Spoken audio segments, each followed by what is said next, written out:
Naghahabol ka ba ng pagbayad ng real estate tax mo this 2026?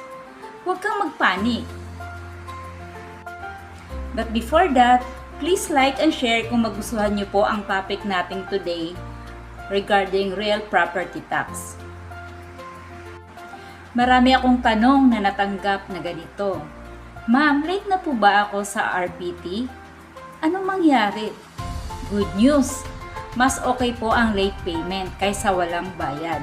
Kapag hindi ka nakapagbayad on time, may penalty at interest lang yon. Usually, tumataas po siya buwan-buwan. Pero tandaan, habang tumatagal, mas lalaki ang babayaran mo.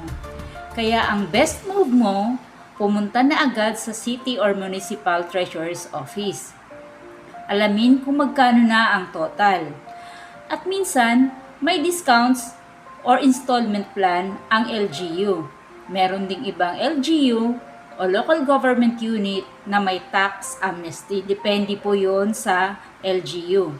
So kung balak mong ibenta naman ang property mo, i-loan sa bangko o ayusin ang titulo, kailangan mo talagang i-update ang pagbayad ng real property tax.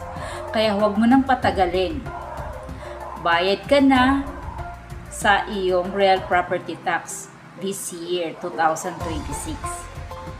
Kung may tanong ka regarding sa real property tax or regarding sa real estate, just comment RPT or message me. This is Vilma Saito. Sabay-sabay po nating alamin ang mundo ng real estate. Thank you for watching. God bless. Bye!